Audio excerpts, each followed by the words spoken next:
नमस्ते दोस्तों, स्वागत है आपका इस नई कहानी में। दोस्तों, हमारी आज की कहानी है मोहब्बत का रवैया। दोस्तों, मेरे पति ने शादी से पहले मेरी इज्जत लूटी थी और फिर मेरे जोर देने पर वो मुझसे शादी करने के लिए तैयार हो गया था, मगर मेरे दिल में उसके लिए नफरत थी। मैं उससे इस सब का बदला लेना चाहती थी और फिर मैंने उसकी बहन को इस्तेमाल किया, उसकी गंदी तस्वीरें और वीडियो इंटरनेट पर वायरल कर दी। दोस्तों, मगर मेरी नंद ने जो किया उसे देखकर मेरी जान निकल गई थी, क्योंकि मेरी ननद तो मेरे पति के साथ वो कर रही थी जिसे सुनकर आपके रोंगटे खड़े हो जाएंगे, दिल दहल उठेगा आपका इस कहानी को सुनकर। लेकिन इससे पहले दोस्तों, आपसे हमारी हाथ जोड़कर विनती है कि आप लोग कहानी को सुनकर हमारे चैनल को सब्सक्राइब करना भूल जाते हैं। कृपया सबसे पहले हमारे चैनल को सब्सक्राइब कर लें। दोस्तों, मेरे शरीर में जैसे आग लगी हुई थी। मेरा दिल और मेरा दिमाग गुस्से से खौल रहा था। सोच सोच कर पागल हो रही थी कि ऐसा क्या करूं कि अपने पति से उसके किए का बदला ले सकूं। आज मेरे पति ने कहा था कि वह आज घर पर नहीं आएंगे और मैं उनका इंतजार न करूं। मैंने तो इस बात पर शुक्र किया था, आज मेरे पास समय ही समय था। मैंने अपने माता पिता से बात करने के लिए उनका नंबर मिलाना शुरू कर दिया, मगर माँ मेरी आवाज सुनते ही फोन बंद कर देती। तुम हमारे लिए मर चुकी हो मोनिका, तुम्हें कितनी बार कहें कि यहाँ पर फोन मत किया करो। तुम्हारे पापा भी तुम्हारी आवाज सुनकर टेंशन में आ जाते हैं। माँ ने कितनी आसानी से ये बात कह दी थी। मैं एक बार फिर से टूटकर रह गई थी। मुझे अपने कानों पर विश्वास नहीं हो रहा था कि मेरे पेरेंट्स मेरे साथ ऐसा भी कर सकते थे। मैं गुस्से से कमरे में चक्कर लगाने लगी थी और फिर मैं कमरे से बाहर निकल आई। मेरे दिमाग में यही सब चल रहा था कि मैं अपने पेरेंट्स को कैसे मनाऊं। जो कुछ हुआ था उसमें मेरी कोई गलती नहीं थी। ये सब तो योगेश ने किया था और वह कितनी आसानी से अपने घर वालों के साथ पहले की तरह खुशी खुशी रह रहा था। उसे तो जैसे इस तरह खुशी खुशी रह रहा था, उसे तो जैसे इस बात का एहसास ही नहीं था कि उसने मेरी जिंदगी बर्बाद कर दी है। वह खुश था कि उसने अपने प्रेम को पा लिया, मगर मेरे दिल में उसके लिए कितनी नफरत थी, शायद वह इसका कभी अंदाजा नहीं कर सकता था। मैं हर वक्त उससे बदला लेने के तरीके सोचती रहती थी। ऐसा क्या करूं कि उसे भी अपनी गलती का एहसास हो जाए और वह भी ऐसी ही तकलीफ से गुजरे जैसी तकलीफ से मैं गुजर रही थी। सोच सोच कर मैं पागल होने लगी थी। और फिर जब मैं आंगन में आई तो मुझे एक तरफ से किसी के बातें करने की आवाज सुनाई दी। अब मैं बुरी तरह से चौंक गई कि ये बातें करने की आवाज किसकी थी। कौन था जो आधी रात को घर वालों से छिपकर यहाँ पर बैठा हुआ था। ये आवाजें नौकर के क्वार्टर की तरफ से आ रही थी। यह वॉचमैन कुछ समय पहले ही मेरे पति ने घर में रखा था ताकि हम लोगों की सुरक्षा हो सके। इस एरिया में पिछले कई दिनों से चोरी जैसी वारदातें हो रही थी। मेरे पति को डर था कि कहीं ऐसा न हो कि हमें भी कोई नुकसान पहुंचा दे, इसलिए उन्होंने वॉचमैन का इंतजाम कर दिया था। वह एक नौजवान लड़का था और देखने में इतना सुंदर कि उसे देखकर कोई भी इंसान उसे देखते ही रह जाए। उसकी किस्मत थी कि शहजादों जैसी सूरत होने के बावजूद वह यूं नौकरों जैसी जिंदगी गुजारने पर मजबूर हो गया था। मगर उसकी आंखों में मुझे अजीब सी चालाकी नजर आई थी और मैं सोचकर रह गई थी कि यह इंसान किसी तरह से भी हम लोगों के लिए ठीक नहीं है। मगर ये बात मैं किससे कहती। मेरी सास तो मुझे कुछ समझती ही नहीं थी और मेरी ननद, वो भी अपने आप में ही मग्न रहती थी। ऐसे में मेरे पति थे, वो तो मुझे दीवानों की तरह चाहते थे, मगर मैं उनसे दूर भागती थी। अगर उन्होंने सीधे तरीके से मुझसे शादी की होती, अपनी जिंदगी में शामिल किया होता, तो मैं इस बात पर फख्र करती और अपनी खुशकिस्मती पर रश्क करती। मगर जो कुछ उन्होंने मेरे साथ किया था उसने मुझे मेरी अपनी ही नजरों में गिरा दिया था। उनसे मोहब्बत करना तो दूर की बात थी, मैं उनकी शक्ल भी नहीं देखना चाहती थी। मैं उस वक्त क्वार्टर के पास आई तो क्वार्टर की खिड़की हल्की सी खुली हुई थी और कमरे में हल्की हल्की रोशनी भी जल रही थी। मैंने जरा सा कमरे में झांक कर देखा तो पैरों तले जमीन खिसक गई थी। पहले तो मैंने सोचा कि मैं शोर मचाकर अपनी सास को यहाँ बुला लूं और उन्हें बताऊं कि उनकी बेटी क्या गुल खिला रही है, मगर फिर मेरे होठों पर ये सोचकर मुस्कान आ गई कि यही तो मौका है मेरे पास बदला लेने का, और अब मैं अपने पति से बदला लेने के लिए बेताब हो रही थी। मुझे अंदाजा हो गया था कि मुझे क्या करना है। अब मेरे पति के साथ वही सब होने जा रहा था जो उन्होंने मेरे साथ किया था। वो भी वैसी ही तकलीफ से गुजरने वाले थे जिस तकलीफ से उन्होंने मुझे गुजारा था। कुछ दिन पहले तक तो मैं अपने पेरेंट्स के साथ एक बहुत अच्छी जिंदगी गुजार रही थी। उस दिन मैं अपने दोस्तों के साथ पार्टी कर रही थी। तभी योगेश की नजर मुझ पर पड़ी। वह भी अपने दोस्तों के साथ वहां आया हुआ था। मुझे देखकर उसने अपना दिल मुझ पर हार दिया था, मगर मैं उसकी तरफ बिल्कुल भी आकर्षित नहीं हुई थी क्योंकि मुझे इन सब चीजों में इंटरेस्ट नहीं था। मुझे अपना करियर बनाना था, अपनी स्टडी को पूरा करना था। मेरी दुनिया में अपने पेरेंट्स से ज्यादा कोई भी अहमियत नहीं रखता था। मुझे वो लड़कियां जहर लगती थी जो लड़कों के चक्कर में अपनी स्टडी छोड़ दिया करती थी और अपने पेरेंट्स को धोखा देती थी। यही वजह थी कि बार बार योगेश के मेरे रास्ते में आने के बावजूद भी मैं उसे नजरअंदाज करती रही। उसे कहने लगी कि तुम ये सब मत करो, मैं ऐसी लड़की नहीं हूँ। और वो न जाने मेरी बात को क्या समझा। कहने लगा कि मैं भी तुम्हारे साथ टाइम पास नहीं कर रहा, मैं तुमसे शादी करना चाहता हूँ। मैं अपने पेरेंट्स को तुम्हारे माता पिता के पास भेजूंगा। मैंने उसकी बात पर ज्यादा तो गौर नहीं किया था क्योंकि मुझे लगा था कि वह सिर्फ टाइम पास करने के लिए ऐसी बातें कर रहा है, वो भी आजकल के लड़कों की तरह जो सीरियस नहीं होते और लड़कियों की जिंदगी बर्बाद कर देते हैं और उन्हें रोग लगा देते हैं। मगर उसके पेरेंट्स जब मेरे माता पिता के पास आए और कहने लगे कि बच्चों की जब मर्जी शामिल है तो आप शादी से इनकार मत करें, आपकी बच्ची भी हमारे बेटे को चाहती है। जब मुझे माँ ने ये बात बताई तो मेरा गुस्से से दिमाग घूम गया। वे होते कौन थे मेरे बारे में इतनी बड़ी बात कहने वाले?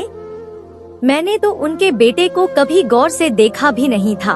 उसके साथ शादी करना तो दूर की बात थी। उस दिन योगेश अपने दोस्तों के साथ खड़ा था। मैं उसके पास गई और उसके दोस्तों के सामने उसे खरी खोटी सुनाई। कहने लगी कि आगे आपने पेरेंट्स को मेरे घर मत भेजना, मैं तुम्हारी शक्ल भी नहीं देखना चाहती। इसके बाद भी योगेश मेरे रास्ते में आता रहा। फिर एक दिन जब उसने मुझे बहुत तंग किया तो मैंने उसे एक थप्पड़ लगा दिया। तब उसे बहुत ज्यादा गुस्सा आया। कहने लगा कि मैं तुमसे इसका बदला लेकर रहूंगा जो तुमने मेरे साथ किया है, वो अच्छा नहीं है। मैंने उसकी बात को अब भी गंभीरता से नहीं लिया था। मुझे लगा था कि वो गुस्से में ऐसा बोल रहा है और ये सब तो मैंने तंग करके किया था। उसे तो मेरी कोई बात समझ में नहीं आ रही थी। मेरी दोस्त राधा मुझे कहने लगी कि तुमने ये गलत किया है, तुम्हें ऐसा नहीं करना चाहिए था। योगेश बहुत गुस्से वाला है और मुझे लगता है कि वो तुम्हें माफ नहीं करेगा। मगर मुझे सबकी कोई परवाह नहीं थी। मगर एक दिन मुझे कॉलेज से जाते हुए योगेश ने अगवा कर लिया था और एक फ्लैट में ले जाकर मुझे बंद कर दिया। मेरे घर वाले नहीं जानते थे कि मैं कहाँ पर थी। वो मुझे ढूंढते रहे, कभी किसी एक दोस्त के घर तो कभी किसी दूसरे दोस्त के घर, मगर वो नहीं जानते थे कि मैं कहाँ थी, किस हालत में थी। और मैं योगेश के पैरों में पड़ चुकी थी। उससे कहने लगी कि मुझे वापस छोड़ो, मेरे साथ ये सब न करो। मगर वो कुछ सुन ही नहीं रहा था। पहले उसने मेरी इज्जत लूट ली, अब मेरे पास और कोई रास्ता नहीं रहा था कि मैं उससे शादी कर लूं। फिर वो मुझे लेकर एक मंदिर में गया। उसके कुछ दोस्त शामिल थे और शादी के बाद वो मुझे घर लेकर गया तो उसके माता पिता देखकर गुस्से में आ गए क्योंकि मैंने उनके साथ बहुत बदतमीजी की थी और अब वो मुझे बहू स्वीकार करने पर तैयार नहीं थे। तब मैंने योगेश को धमकी दी कि अगर इन लोगों ने मुझे घर से निकालने की कोशिश की तो योगेश भी घर छोड़कर चला जाएगा। और बेटे की मोहब्बत में मजबूर होकर उन्होंने हथियार डाल दिए थे। मगर वो लोग मुझसे बात नहीं करते थे, मुझसे दूरी पर ही रहते थे और मुझे भी इस सब से कोई फर्क नहीं पड़ता था। मैं जब अपने पेरेंट्स से मिलने के लिए जाती तो मेरी माँ मुझसे बात नहीं करती थी। पिताजी मुझे कहते कि तुमने ये सब क्यों किया है। पिताजी को मैंने सारी बात बताई तो वो कहने लगे कि जो भी हुआ है तुम्हारी इसमें गलती शामिल है। तुम्हें इस लड़के को गुस्सा नहीं दिलाना चाहिए था और उसे इस हद तक मजबूर नहीं करना चाहिए था। उस दिन हमने तुम्हें मना किया था कि तुम अकेली कॉलेज में मत आना। मैंने तुम्हें कहा था कि मैं तुम्हें खुद ही छोड़ने आऊंगा, मगर तुमने मेरी बात नहीं मानी। और ये सब कुछ जो भी हुआ है तुम्हारी अपनी वजह से हुआ, तुम्हारी जिद की वजह से। वो दोनों मेरी कोई गलती माफ करने पर तैयार नहीं थे और ऐसे में मुझे योगेश से नफरत होने लगी थी। दिल चाहता था कि उसे जान से मार दूं, उसे भी ऐसी यातना दूं जैसी यातना उसने मुझे दी है। मेरी सास बात बात पर ताना देती कि मैंने उसके बेटे को फंसा लिया और जबरदस्ती उसके साथ शादी की। न जाने ऐसा क्या किया कि वो इतना मजबूर हो गया, मुझे उसने अपना लिया। और मेरी नंद भी मुझसे अच्छे से पेश नहीं आती थी। इस वजह से मुझे उन दोनों से भी नफरत थी। चाहती थी कि इन सब लोगों को उनके किए का मजा चखाऊं। अब जैसे मुझे इस बात का मौका भी मिल गया था, मुझे ये रास्ता नजर आ गया था कि मैं अपने पति से इस सब का बदला कैसे ले सकती थी। उस समय उसकी बहन उस लड़के के साथ मौजूद थी और दोनों ऐसी हालत में थे कि उन्हें देखकर मैं भी शर्म से पानी पानी हो गई थी। मैंने इन लोगों की वीडियो अपने मोबाइल में बना ली और फिर कमरे में जब आकर लेटी, जो अब की बार मुझे सुकून की नींद आई थी, क्योंकि मुझे अपना बदला लेने का रास्ता नजर आ गया था। मैं सोचने लगी कि जब उन्हें भी दुनिया के सामने तमाशा बनना पड़ेगा, तब उनके दिल पर क्या बीतेगी, वो कैसा महसूस करेंगे। मैं अब ये सोच सोच कर खुश हो रही थी। और फिर अगले दिन मैंने वो सभी तस्वीरें नेट पर डाल दी थी और यह काम मैंने इतनी होशियारी से किया था कि किसी को पता नहीं चल सकता था कि यह काम किसने किया और कैसे किया। कोई मुझ तक नहीं पहुंच सकता था। एक एक करके वह वीडियो सब लोगों तक पहुंच गई थी। इस वीडियो में मेरी नंद और उस लड़के दोनों का चेहरा साफ नजर आ रहा था। मेरी सास इस सब बातों से बेखबर थी, मगर ऐसे लग रहा था जैसे पूजा को इस बारे में पता चल गया था, क्योंकि मैंने उसे दिन के समय बहुत ही परेशान हालत में देखा था। बार बार वह यहाँ से वहाँ पर टहल रही थी और बार बार किसी का नंबर भी डायल कर रही थी। उस लड़के का कहीं पे आतापता नहीं था। मेरी सास बार बार कह रही थी, ये राजू कहाँ चला गया? उसे मुझे बाजार से कुछ सामान मंगवाना था। ये बहुत ही कामचोर लड़का है, जब काम हो तो ये गायब हो जाता है, हाथ ही नहीं आता। और तब मैंने पूजा के चेहरे की तरफ देखा, वह बहुत ही ज्यादा परेशान नजर आ रही थी। मुझे अभी अंदाजा हो गया था कि मैंने जो आग लगाई है वो सुलग पड़ी है। पूजा को भी इस बारे में मालूम हो गया है। मैं दिल ही दिल में खुश थी कि अब मैं अपना बदला पूरा कर लूंगी, क्योंकि अब मेरे सास और पति के चेहरे पर भी वैसे ही तकलीफ नजर आने वाली थी जो तकलीफ मैं झेल रही थी। पूजा तैयार होने के बाद घर से निकल गई थी। मेरी सास उसे रोकती रह गई, कहाँ जा रही हो पूजा? इतनी जल्दी बात सुन लो मेरी। मगर पूजा नजरअंदाज करते हुए न जाने कहाँ चली गई थी। मेरी सास अपना सिर थाम के रह गई। यह लड़की तो कोई बात सुनती समझती ही नहीं है। आज मैंने अपनी एक रिश्तेदार को बुलाया हुआ था। उसने पूजा के रिश्ते के बारे में मुझे कुछ बताना है। वह पूजा से मिलना चाहती थी, मगर यह लड़की किसी की बात समझे तब ही न। मेरी सास लगातार गुस्से में ऊंचा ऊंचा बोल रही थी और मैं यह सोचकर खुश हो रही थी कि अब तुम अपनी बेटी को इससे अगले घर भेजने के बारे में सोचना छोड़ दो। अब कोई भी उसे ब्याहने के लिए इस घर में नहीं आएगा। आज मेरा पति भी बहुत ही ज्यादा लेट हो गया था और मेरी नंद का भी कहीं पता नहीं चल रहा था। मेरी सास का तो टेंशन ले लेकर बुरा हाल था और मेरे ससुर भी बार बार मेरी सास को यही कह रहे थे, तुमने अपनी बेटी को बहुत छूट दे रखी है, कहाँ है वो? तुम्हें कुछ मालूम है? जवान बेटी अभी तक घर नहीं आई और तुम कुछ नहीं जानती कि वो कहाँ है। और तुम्हारा बेटा भी कोई बात नहीं सुनता, कब से मैं उसे कॉल कर रहा हूँ। मगर वो कोई कॉल नहीं उठा रहा। परेशान तो मेरी सास भी थी। वह रोते हुए कहने लगी, मैं क्या करूं? वो सिर्फ मेरी नहीं, आपकी बेटी है। अगर वो मेरी नहीं सुनती तो आपको उसे लगाम डाल के रखनी चाहिए थी। अब मेरी सास को भी अपनी गलती का एहसास हो रहा था कि उन्होंने अपनी बेटी को बहुत ढील दे रखी है। मगर अभी तो ये सब शुरुआत थी। अभी तो इन लोगों को मालूम होना था कि तकलीफ, जिल्लत और तकलीफ कहते किसे हैं। रात को जब मेरा पति घर आया तो बहुत टूटा हुआ, बिखरा हुआ लग रहा था। मैं उस समय अपने कमरे में होती थी, मगर आज इन लोगों का तमाशा देखने के लिए मैं लॉन्ज में ही मौजूद थी। घर में आज खाना खाने वाली सिर्फ मैं थी। मेरे सास ससुर को तो जैसे किसी चीज का होश नहीं था और मुझे किसी चीज की कोई फिक्र नहीं थी। जो मैं चाहती थी सब कुछ ऐसा ही हो रहा था। मुझे अंदाजा हो गया था कि पूजा अब अपने घर वालों का सामना नहीं कर सकती। उसे घर वालों से डर लग रहा होगा कि उसके भाई जिंदा नहीं छोड़ेगा, तभी तो अपने किसी सहेली के घर चली गई होगी और इंतजार करेगी कि जब भाई का गुस्सा कम हो तो वह घर वापस आ जाए। फिर जब मेरा पति घर आया तो उसे देखकर मेरी सास अपना दिल थाम के रह गई। योगेश, क्या हुआ है तुम्हें?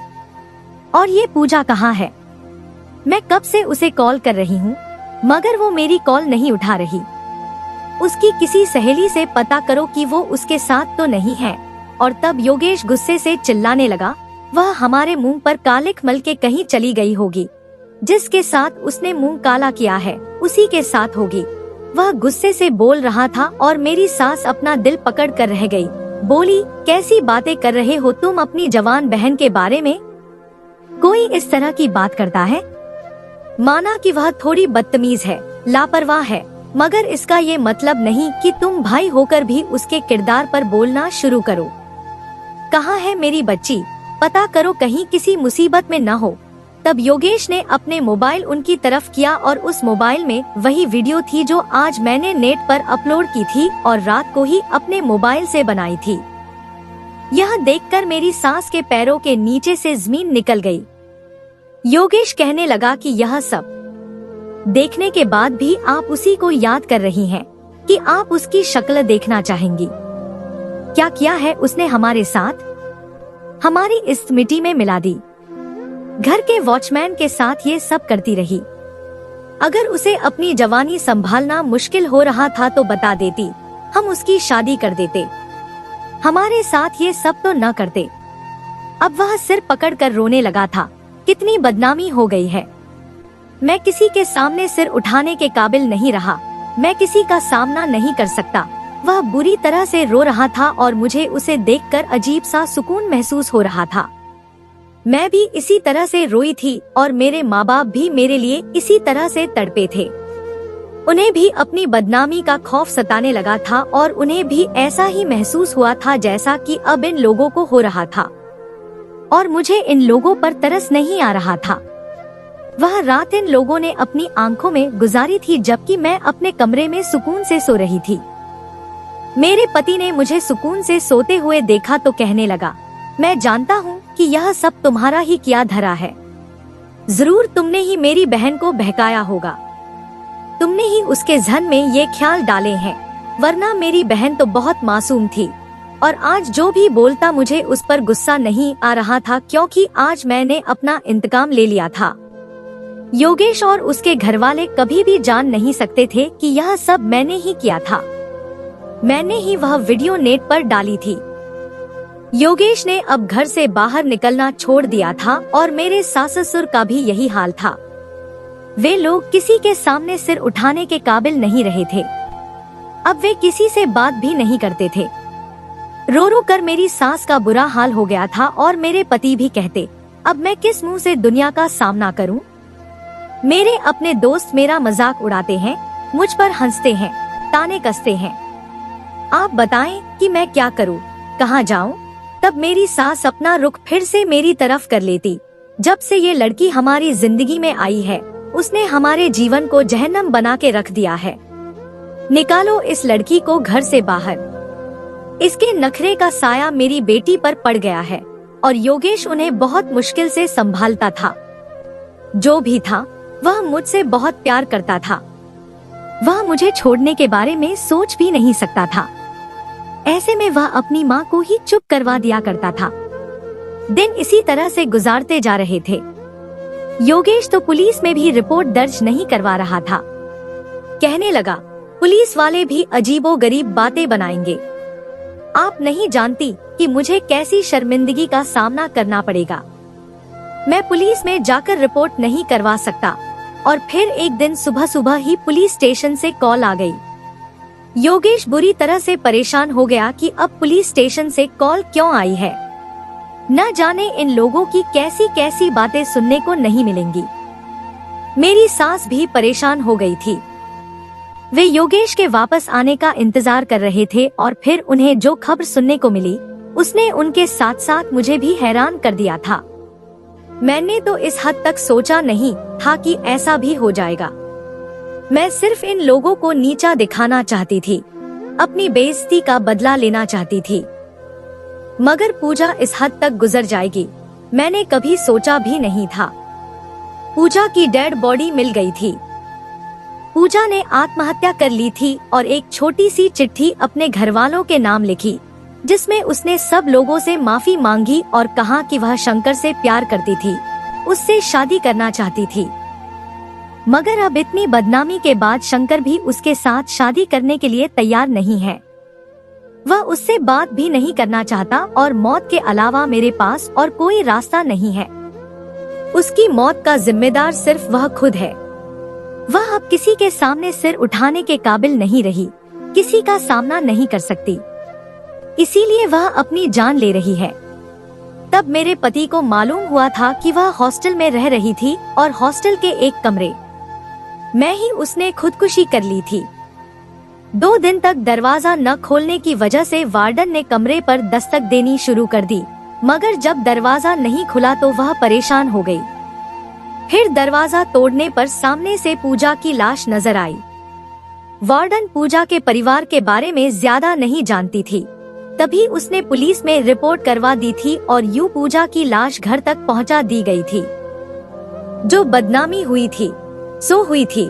पूजा भी अपनी जिंदगी की बाजी हार गई थी और ये सब मेरी वजह से हुआ था। अब मैं बहुत ही ज्यादा शर्मिंदा थी।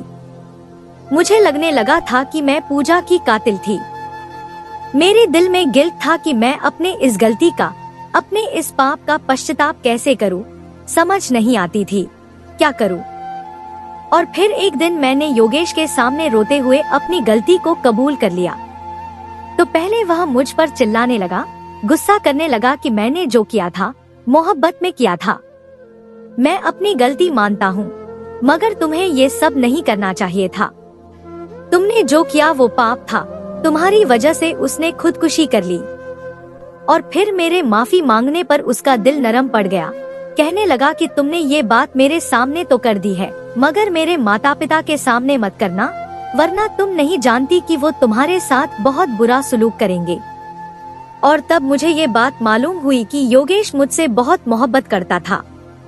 उसने मेरी इतनी बड़ी गलती को माफ कर दिया था और अब मैं भी अपनी इस गलती को सुधारना चाहती थी। सारे घर के कामकाज करती थी, अपने सास की किसी बात पर उनसे बदतमीजी नहीं करती थी। वो जो भी कहती है चुपचाप सुनती रहती। और मेरे इस रवैये से धीरे धीरे मेरी सास का दिल भी नरम पड़ने लगा था। वैसे भी अब पूजा तो रही नहीं थी जो उन्हें जरा जरा सी बात पर मेरे खिलाफ भड़काती। वैसे घर का माहौल शांत रहने लगा था। मगर आज भी मेरे दिल में ये बात थी कि मैंने पूजा के साथ बहुत गलत किया। तो दोस्तों, यह थी हमारी आज की कहानी। आपको सुनकर कैसी लगी हमें कमेंट करके जरूर बताएं और हमारी वीडियो को ज्यादा से ज्यादा अपने दोस्तों में शेयर करें और हमारे चैनल को भी सब्सक्राइब कर लें ताकि आने वाली वीडियो का नोटिफिकेशन आप तक तुरंत पहुंचे। मैं मिलती हूं आपसे अगली वीडियो में, तब तक के लिए धन्यवाद।